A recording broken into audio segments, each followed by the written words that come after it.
찬송 부르겠습니다. 찬송가 511장입니다. 511장 찬송 부르겠습니다.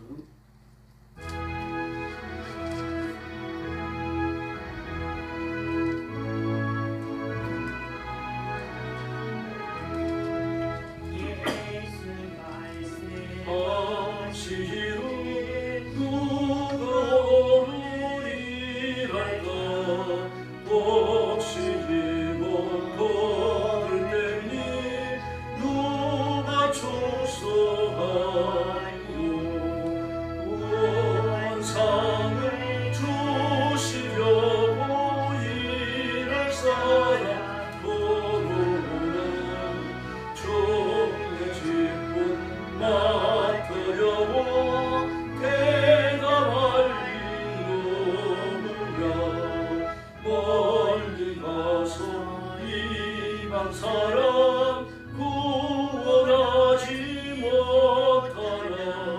내 집 근처 다니면서 간질 죄인 많도다.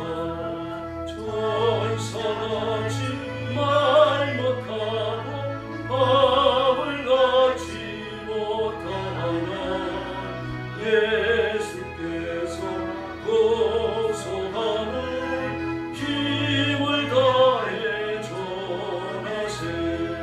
죽을 사람 구하라고 예수 너를 부르니 힘없어 못한다고 핑계하지 말아라. 조심 짚은 마타 항상 지키고 부르실 때 대답할 말 나를 보내주소서. 할렐루야. 512장 부르겠습니다. 512장입니다.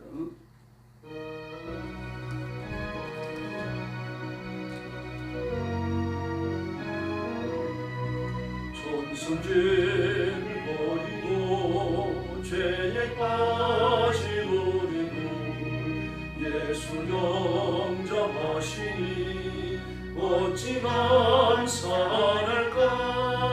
항상 말씀 전하라.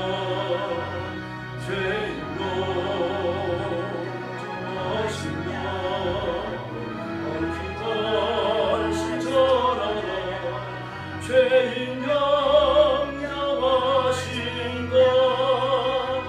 모든 죄에 빠진 자 예수 영접하시니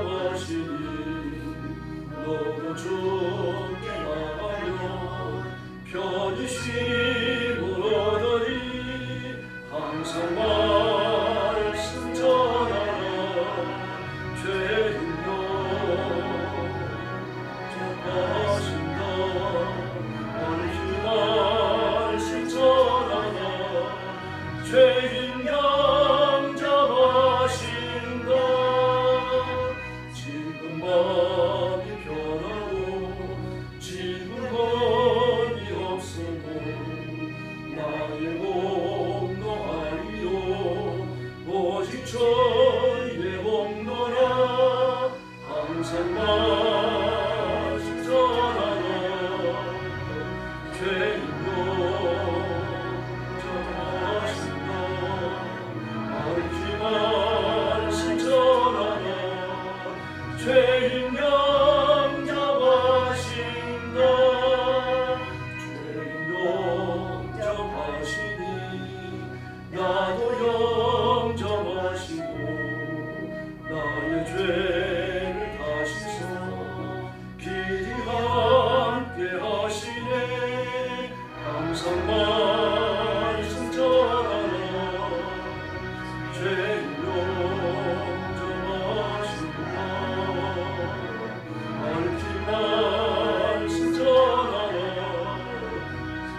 전능하신 아버지 하나님, 천지의 창조주를 믿습니다.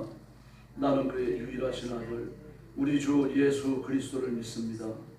그는 성령으로 잉태되어 동정녀 마리아에게서 나시고 본디오 빌라도에게 고난을 받아 십자가에 못 박혀 죽으시고 장사된 지 사흘 만에 죽은 자 가운데서 다시 살아나셨으며 하늘에 오르시어 전능하신 아버지 하나님 우편에 앉아 계시다가 거기로부터 살아있는 자와 죽은 자를 심판하러 오십니다. 나는 성령을 믿으며 거룩한 공교회와 성도의 교제와 죄를 용서받는 것과 몸의 부활과 영생을 믿습니다. 아멘. 우리 아버지 감사합니다. 하나님이 계신 것을 알지도 못하고 우상을 숭배하고 죄 짓는 것을 여사로 여기며 살아왔던 저희들을 그리스도의 복음으로 부르시고 보혈로 씻겨 하나님의 자녀를 삼아주신 그 은총을 감사합니다. 내 죄를 짊어지고 지옥의 형벌에 떨어져도 할 말이 없는 저희들인데 하나님께서는 어떤 것도 묻지 아니하시고 죄 용서함과 영생과 하나님의 일을 하는 영화로움을 허락해 주셨으니 감사합니다. 오늘도 주 앞에 엎드려 구원의 하나님, 창조와 심판의 하나님 앞에 경배를 올립니다. 저희들을 예물처럼 받으시며 하나님의 품에 안으시고 새 은혜 허락해 주시옵소서. 오늘도 땅끝까지 이르러 복음 전하는 선교사님들과 주의 종들과 성도들을 기억하시고 그 가정과 가족을 보호하시며 선교의 현장에 하나님이 함께하시며 온 세상을 다스리시며 구원하시는 그 놀라운 큰 은총과 기적을 허락하여 주시옵소서. 오늘 아침도 말씀을 나눌 때 저희 마음을 열어 겸손히 믿음으로 이 말씀을 받으며 하나님의 음성을 듣게 하여 주시옵소서. 예수님의 이름으로 간절히 기도 올리옵나이다. 아멘. 하나님 말씀 봉독하겠습니다. 레위기 23장입니다.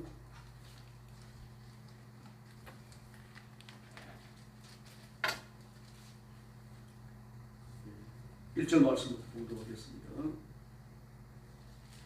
여호와께서 모세에게 말씀하여 이르시되 이스라엘 자손에게 말하여 이르라. 이것이 나의 전리들이니 너희가 성회로 공포할 여호와의 전리들이니라. 여섯 동안은 일할 것이요 일곱째 날은 쉴 안식일이니 성회의 날이라. 너희는 아무 일도 하지 말라. 이는 너희가 거주하는 각 처에서 지킬 여호와의 안식일이니라.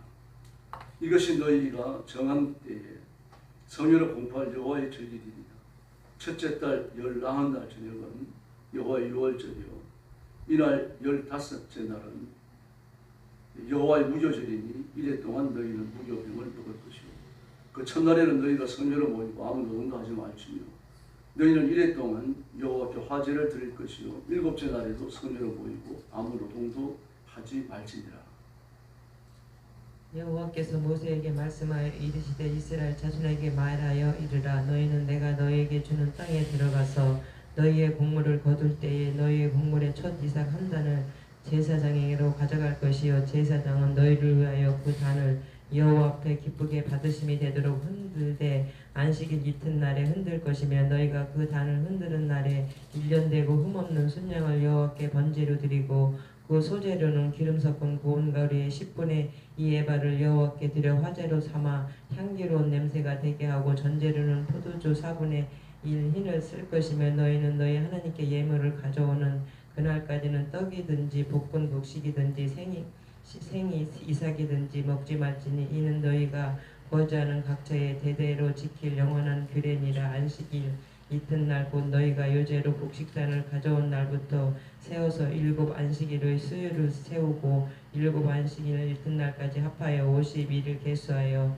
새 소재를 여호와께 드리되 너희의 초수의 10분의 2 에바로 만든 떡 2개를 가져다가 흔들지니 이는 구운 가루에 누룩을 넣어서 구운 것이요 이는 첫 요제로 여호와께 드리는 것이며 너희는 또 이 떡과 함께 1년 된 흠없는 어린 양 7마리와 어린 수소 1마리와 순양 2마리를 드리되 이것들은 그 소재와 그 전제물과 함께 여호와께 드려서 번제로 삼을지니 이는 화제라 여호와께 향기로운 냄새며.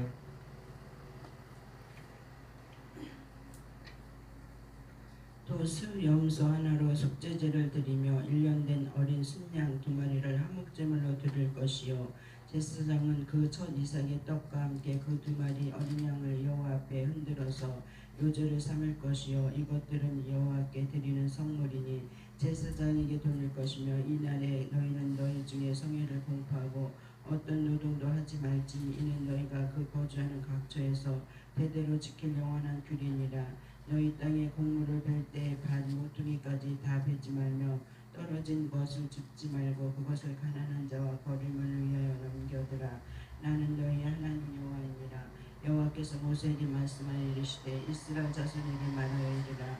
일곱째 달 곧 그 달 첫날은 너희에게 쉬는 날이 될지니 이는 나팔을 불어 기념할 날이요 성이라. 어떤 노동도 하지 말고 여호와께 화제를 드릴지니라.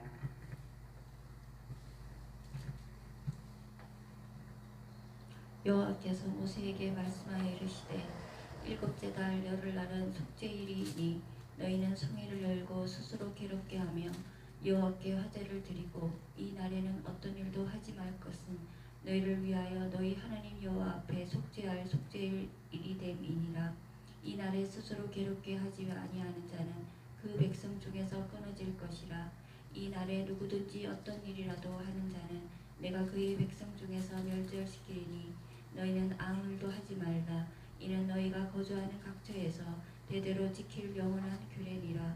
이는 너희가 쉴 안식일이라. 너희는 스스로 괴롭게 하고 이달 야흘의 날 저녁 곧 그 저녁부터 이튿날 저녁까지 안식을 지킬지니라. 여호와께서 모세에게 말씀하여 이르시되 이스라엘 자손에게 말하여 이르라. 일곱째 달 열 닷새 날은 초막절이니 여호와를 위하여 이레 동안 지킬 것이라. 첫날에는 성회로 모일지니 너희는 아무 노동도 하지 말지며 이레 동안에 너희는 여호와께 화제를 드릴 것이요 여덟째 날에도 너희는 성회로 모여서 여호와께 화제를 드릴지니 이는 거룩한 대회라. 너희는 어떤 노동도 하지 말지니라. 이것들은 여호와의 절기라. 너희는 공포하여 성회를 열고 여호와께 화제를 드릴지니 번제와 소제와 희상 제물과 전제를 각각 그 날에 드릴지니 이는 여호와의 안식일 외에 너희의 허물 외에 너희의 모든 소원 제물 외에 또 너희의 모든 자원 제물 외에 너희가 여호와께 드리는 것입니다. 너희가 토지소산 거두기를 마치거든 일곱째 달 열 닷새 날부터 이레 동안 여호와의 절기를 지키되 첫날에도 안식하고 여덟째 날에도 안식할 것이요 첫날에는 너희가 아름다운 나무 가시과 종려나무 가지와 무성한 나무 가지와 신의 버들을 취하여 너희 하나님 여호와 앞에서 이레 동안 즐거워할 것이라. 너희는 매년 이레 동안 여호와께 이 절기를 지킬지니 너희 대대의 영원한 규례라. 너희는 일곱째 달에 이를 지킬지니라. 너희는 이레 동안 초막에 거주하되 이스라엘에서 난 자는 다 초막에 거주할지니 이는 내가 이스라엘 자손을 애굽 땅에서 인도하여 내던 때에 초막에 거주하게 한 줄을 너희 대대로 알게 하느니라. 나는 너희 하나님 여호와이니라. 마지막 절 같이 읽겠습니다. 모세는 이와 같이 여호와의 절기를 이스라엘 자손에게 공포하였더라. 아멘. 연중 지켜야 될 절기에 관해서 이야기합니다. 안식일과 그리고 유월절 그리고 그 해에 처음 익은 곡식단을 바치는 초실절 그리고 오순절 마지막에는 이제 23절에 보면 이날 다시 한 번 더 나팔을 불면서 하나님 앞에 7월 종교력입니다. 종교력으로 7월이니까 양력으로 한 10월이 되죠. 그날을 또 나팔을 불면서 중요한 절기를 시작합니다. 7월 1일, 10월 1일은 왜 나팔을 나팔을 길게 봅니다. 이날은 공무원들이 있죠. 공무원, 임금이 포함되는 모든 공무원들의 공직을 시작하는 그 첫 해가 그때부터 카운트됩니다. 그러므로 만약에 공직에 출사할 때 5월달에 있다고 하면 양력으로 5월달에 있다고 하면 7개월 근무하고 한 해 근무한 걸로 인정을 받게 됩니다. 10월 1일 나라파를 보니까 9월달에 공직에 출사했다고 하면 넉 달을 근무하고 1년 근무한 걸로 인정이 되는 거죠. 그렇게 카운트하는 날입니다. 또 하나님 앞에 과일나무를 심었을 때 바로 추수하는 게 아니죠. 바로 내가 못 먹어요. 3년 동안은 부정하니 그냥 두라고 말합니다. 그걸 따먹는 사람들은 짐승들과 가난한 사람들이에요. 또 나그네입니다. 그 4년째 추수하는 과일은 전부 하나님 앞에 바쳐야 하게 청열매입니다. 다음에 5년째 추수하는 것도 내가 가질 수가 있어요. 바로 그 횟수를 카운트하는 것도 10월 1일 나팔을 불면서 시작이 되었습니다. 그러므로 9월달에 심는 사람들은 넉 달을 1년으로 인정받게 되는 거죠. 그러나 연초에 심는 사람은 1년 내내 있어야 이제 한 해를 인정받게 되는 겁니다. 그 유대인 셈에 빨랐거든요. 그런 걸 다 계산하고 과일나무를 심었어요. 그래서 그 해가 대단히 중요합니다. 그다음에 그의 10월이 되어지면은 대속죄일이죠. 7월 15일, 그 양력으로 10월 12일, 15일이 되어지면 장막절이 또 시작됩니다. 그래서 10월 때 대단히 중요해요. 모든 기간을 카운트하는 나팔에 불려지는 날이고, 온 이스라엘 백성들이 1년 동안 지은 죄를 한꺼번에 탕감받는 대속죄일이 들어있고, 그리고 장막절이 들어있습니다. 오늘 그 첫째 보면 하나님께서 뭐를 말씀하십니까? 안식일을 지키라 라고 말을 합니다. 그 유대인들은 전통적으로 달력을 세 가지를 사용했습니다. 하나는 음력입니다. 태음력. 다음에 두 번째는 하나님께 출애굽하시면서 출애굽기 15장에서 그 출애굽하는 그 날을 해의 첫 달로 삼으라고 말씀합니다. 해의 첫 달로 6월절이죠. 그러니까 6월절에 들어있는 그 달이 바로 니산월입니다. 니산월. 1월이 되어지는 거죠. 그때부터 1월을 다시 카운트합니다. 그 유대 종교력은 지금 양력으로 치환하려고 하면 그다음에 3월 해주면 됩니다. 딱 3월로 떨어지는 건 아니지만 3월 말에서 또 10월 말 이런 식으로 또 3월 중순에서 10월 중순 그렇게도 말합니다만 그 계산하는 사람에 따라 가지고 대강 다 그 지점 좀 차이나 복잡하게 생각하지만 그런 대강히 3월 해주시면 돼요. 1월 달은 4월 달에 되겠죠. 4월 달. 그 4월에 한 해의 첫 날이 카운트되기 시작하는 건데 종교력이고 종교력은 12달 전부 다 달 이름이 다 붙어 있습니다. 음력에 달 이름이 붙은 것처럼 종교력에는 매달 이름이 붙어 있고 그리고 그 종교력만 가지고는 정확한 날을 카운트하기 어렵습니다. 왜냐하면 음력이기 때문에 그래요. 4월은 봄이잖아요. 3월 중순에서 4월 중순 또 어떤 사람들은 3월 하순에서 4월 하순 그러는데 어쨌든 봄이란 말입니다. 근데 음력을 그대로 지키다가 보면은 음력은 정확하게 365일을 카운트하는 게 아니죠. 그러니까 이 6월절에 여름에도 올 수 있고 가을에도 올 수 있는 거죠. 이걸 보완하기 위해서 만든 것이 아비벌입니다. 아비벌. 아비벌은 농사 달력이에요. 농사력입니다. 아비벌은 보리 이삭이 나오는 달을 말합니다. 보리 이삭이 나오는 달. 그러므로 해의 첫 달이 되게 하라. 니산월이면서 아비벌이어야 돼요. 보리 이삭이 나올 때를 건너뛰면 안 되는 거죠. 그래서 강제조항을 두는 겁니다. 나를 조정하는 거죠. 7월달도 대단히 중요합니다.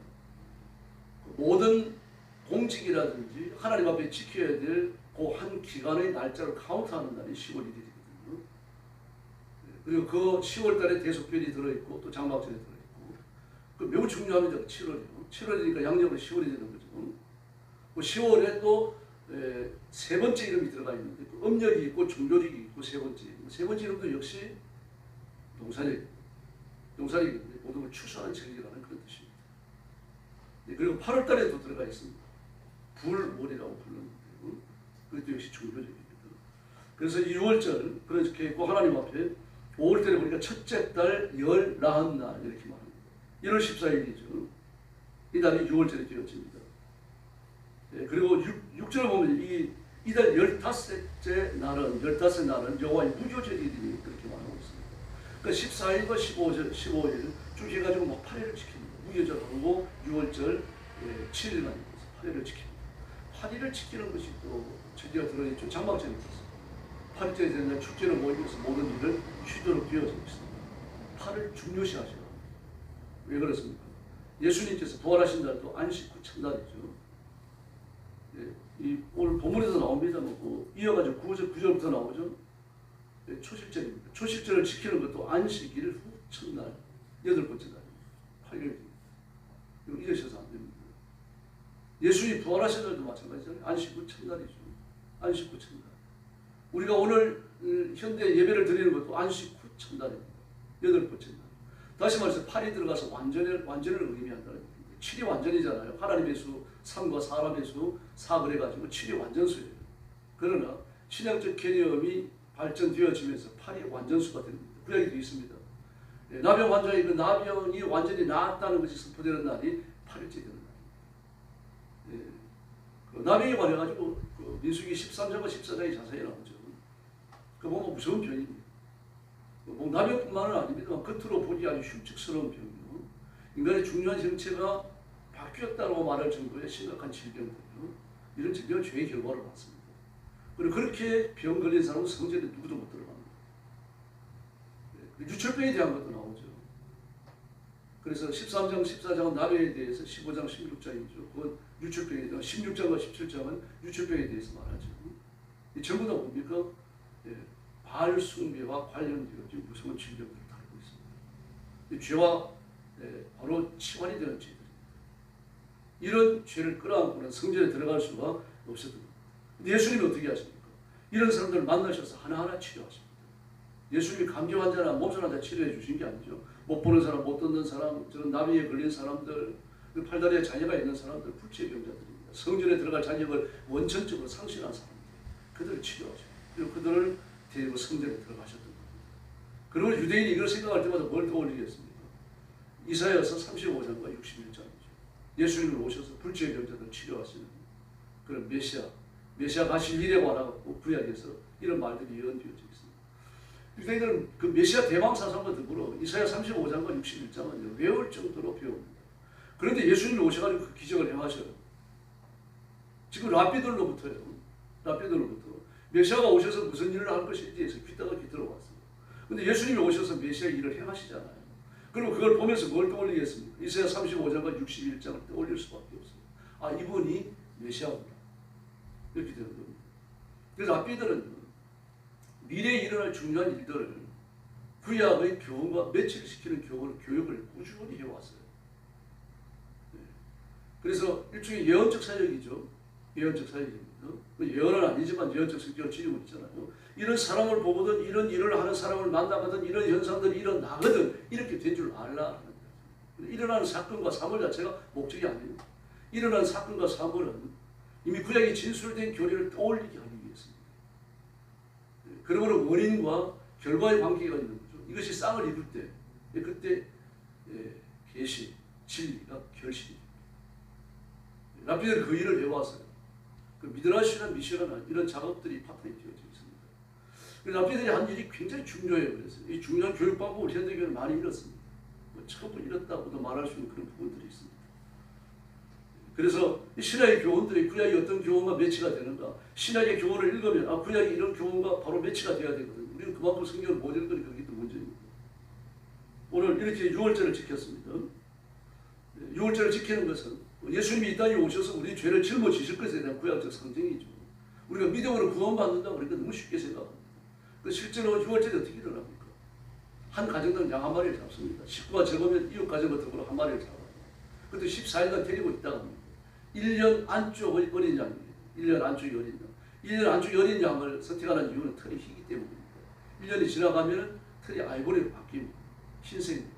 흰색은 빛의 색깔이죠. 빛의 색깔은 메시아의 색깔입니다. 의의 색깔이고 하나님 나라의 색깔입니다. 그 대신에 죄는 주홍색입니다. 너희 죄가 주홍받을지라도 눈같이 휘어질 것이요. 그래서 1년 안쪽에 양을 바치면서 그 메시아가 올 것을 사모하고 기다리는데 6월절에 그 양을 잡아요. 그 양을 잡는데 그냥 잡습니까? 그 처참하잖아요. 그 14일간 데리고 있던 양입니다. 어린아이들은 정이 들 대로 드는 거 아닙니까? 뒹굴고 껴안고 그 14일간 지나다 그 양을 잡아요. 그 어느 한두 집이 아니죠. 온 동네가 집집마다 양구름 소리는 천지가 떠들썩해지는 겁니다. 그 양을 잡아가지고 피를 받아서 문 좌우에 설주와 그리고 문인방에 발라야 돼요. 문을 갖다 피쳐가고 해두는 겁니다. 양구름 소리가 진동을 하죠. 피냄새가 진동을 하죠. 그래서 6월절이 지나가는 겁니다. 쉽게 이루어진 게 아닙니다. 우리의 구원도 마찬가지입니다. 믿음으로 구원받았다고 하니까 예수님의 십자가를 너무 쉽게 생각합니다. 왜 6시간 동안이나 하늘이 어두워졌습니까? 3시간 동안에 하늘이 어두워졌습니까? 이유가 어디 있어요? 예수님이 죄를 완전히 사하셨다는 의미도 되겠지만 그러나 하나님께서 참아 보실 수 없었다는 것도 생각해 보셔야 돼요. 세례요한은 예수님이 오셔갖고 자신에게 나오실 때 뭐라고 말하냐? 보라 세상 죄를 지고 간 하나님의 어린 양이다. 그 말을 들을 때 뭘 떠올리겠습니까? 6월절 어린 양과 맺히시키는 거죠. 그리고 다 놀라서 예수님을 쳐다볼 수밖에 없어요. 저분이 메시아인가? 너무 평범해요. 이제 유대인들을 실망시키는 겁니다. 그들이 라베에게 배웠던 또 하나의 메시아에 대한 생각은요, 죽으러 오신 거 아닙니다. 경배를 받으시고 많은 그 외국의 왕들을 굴복시키고 온 세상 가운데 하나님의 나라, 유대인들만 살고 있는 그 나라가 우뚝 서가지고 강한 나라가 되어지고, 그리고 모든 세상의 왕들과 그리고 나라의 백성들은 유대인이 존이 되어져가지고 그 앞에 와서 머리를 조아리는 이런 메시아 나라를 가르쳐왔던 거예요. 주님은 그런 일을 어떤 것도 하지 않으셨어요. 왜 그렇습니까? 죄를 사하러 오신 6월절 어린 양, 죽으러 오신 왕이니까. 예루살렘에 들어오실 때도요, 정복자들이 타는 말을 타지 않으셨잖아요. 새끼, 나귀를 타셨죠. 말은 부자들과 그 높은 관료직이 있는 사람들만이 사용하는 그런 겁니다. 말은 유대에서 키울 수도 없었어요. 외국에서 수입해와요. 그러면 말을 가졌다고 하면요, 그런 관료로서 높은 고위직에 있든지 아니 왕의 주변에 있는 사람이든지 아니면 소복을 부자라든지 하십니다. 근데 주님 그걸 사용하시잖아요. 왜 그렇습니까? 죽을 오셨습니까? 자신의 비열한 신분을 한껏 드러내는 건데 그런 걸 통해서 완성하시는 거죠. 메시아의 모습을. 그러면서 십자가에 죽으셔요.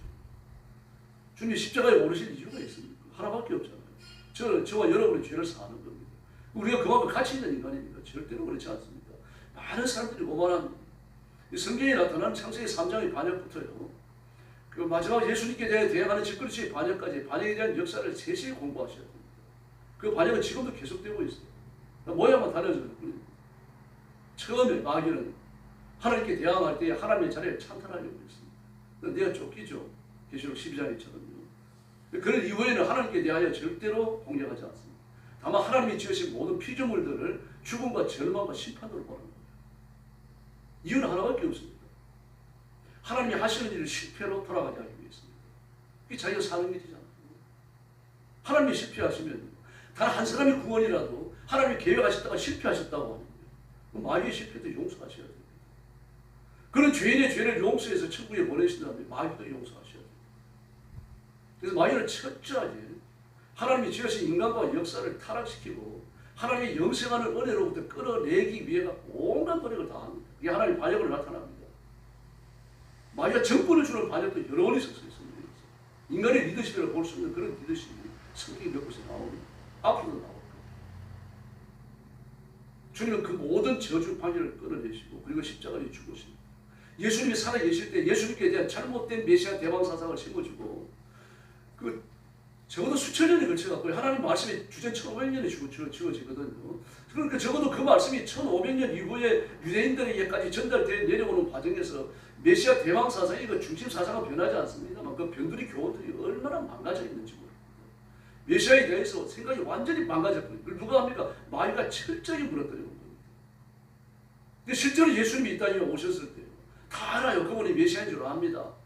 베들레헴에서 태어나신 걸 알고요.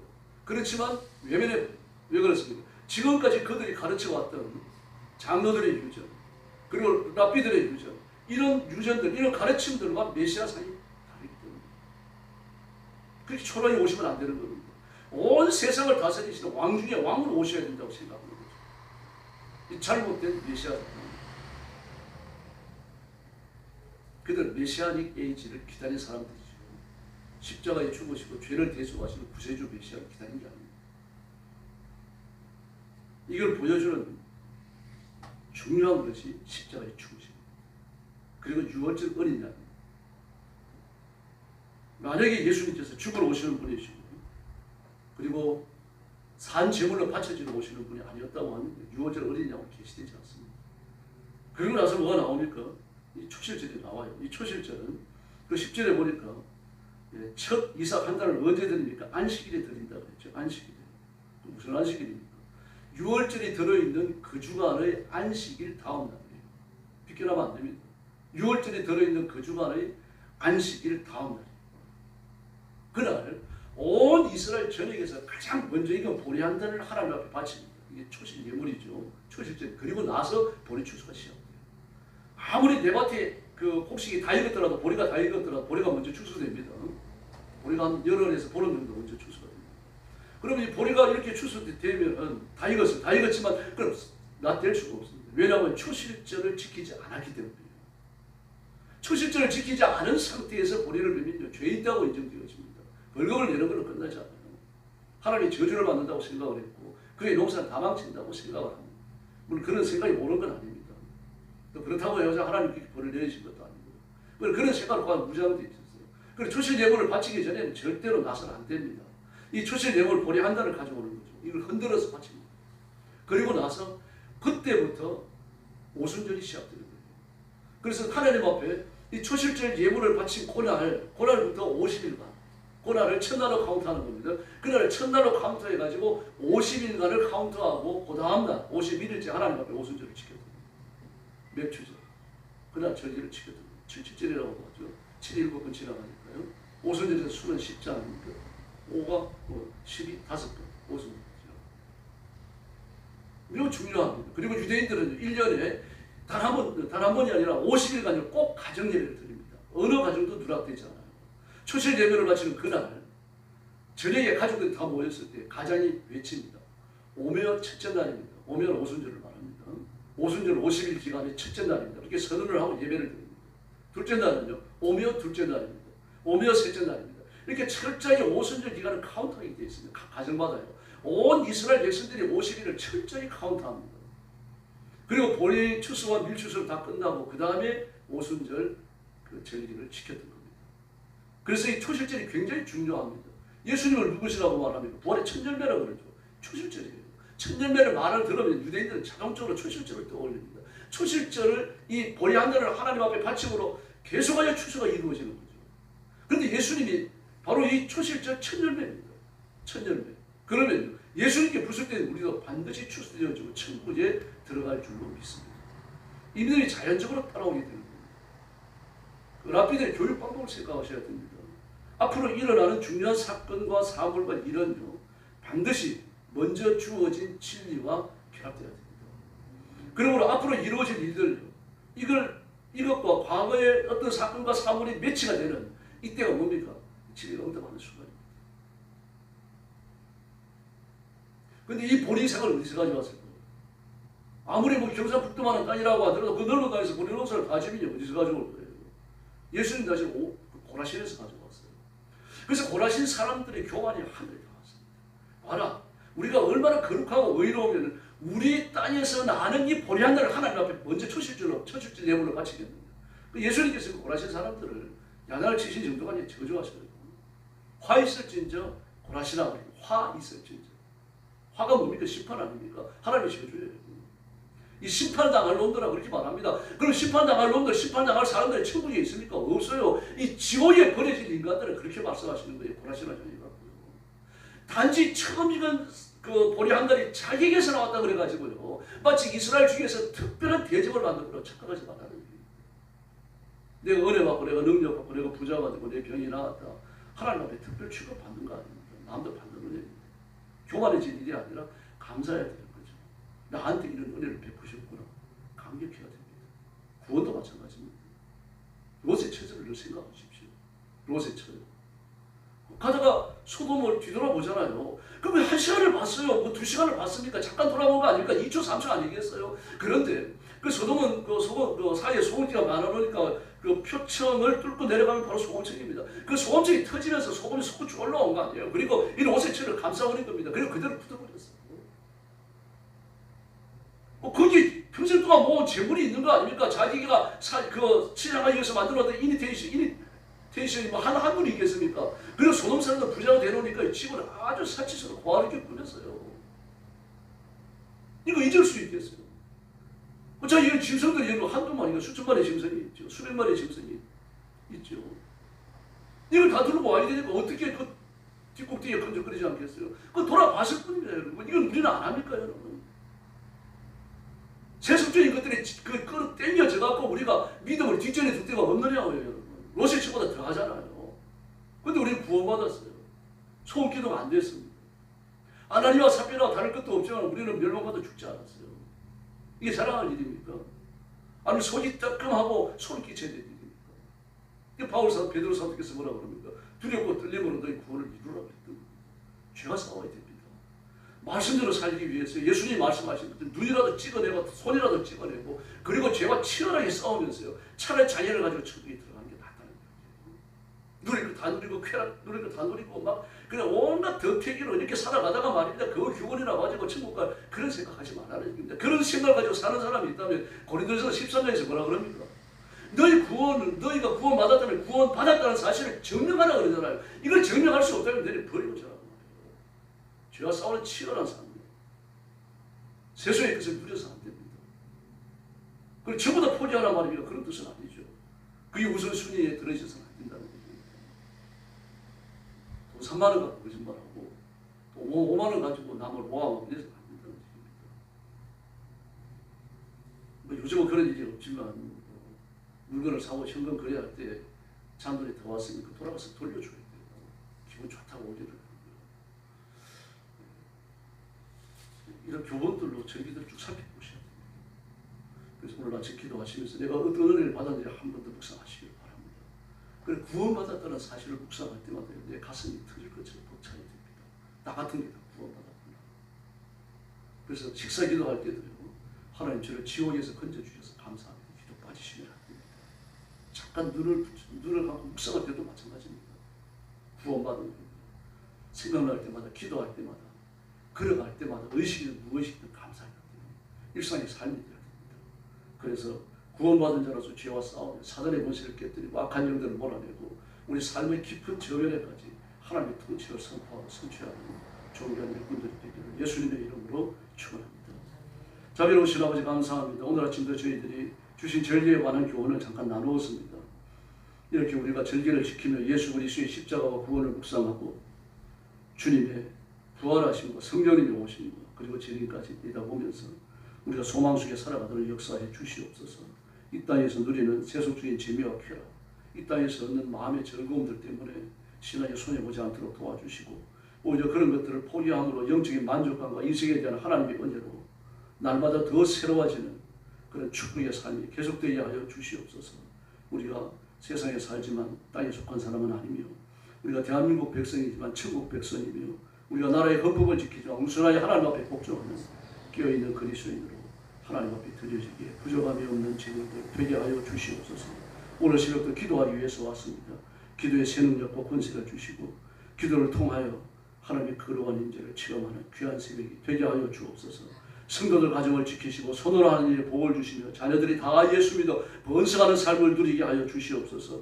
우리 민족도 죄를 버리고 우상 숭배를 버리고 사회에 관여한 죄들을 다 버리고 대통령과 정치인들이 공산주의 하기를 포기하고 주님 앞으로 돌아오는 위대한 새 역사가 일어나게 하여 주시옵소서. 오늘 새벽도 기도의 새 능력 주시기 원하옵고 예수님의 이름으로 간절히 기도 올려옵나이다. 아멘. 주님 가르쳐 기도 드리겠습니다. 하늘에 계신 우리 아버지, 아버지의 이름을 거룩하게 하시며 아버지의 나라가 오게 하시며 아버지의 뜻이 하늘에서와 같이 땅에서도 이루어지게 하소서. 오늘 우리에게 일용할 양식을 주시고 우리가 우리에게 잘못한 사람을 용서하여 준 것 같이 우리 죄를 용서하여 주시고 우리를 시험에 빠지지 않게 하시고 악에서 구하소서. 나라와 권능과 영광은 영원히 아버지의 것입니다. 아멘. 합심 기도하겠습니다. 자비하신 아버지 감사합니다. 오늘 아침에 저희들을 주옵소서. 하나님 은혜의 보좌 앞에 가운데 나가게 하시니 감사합니다.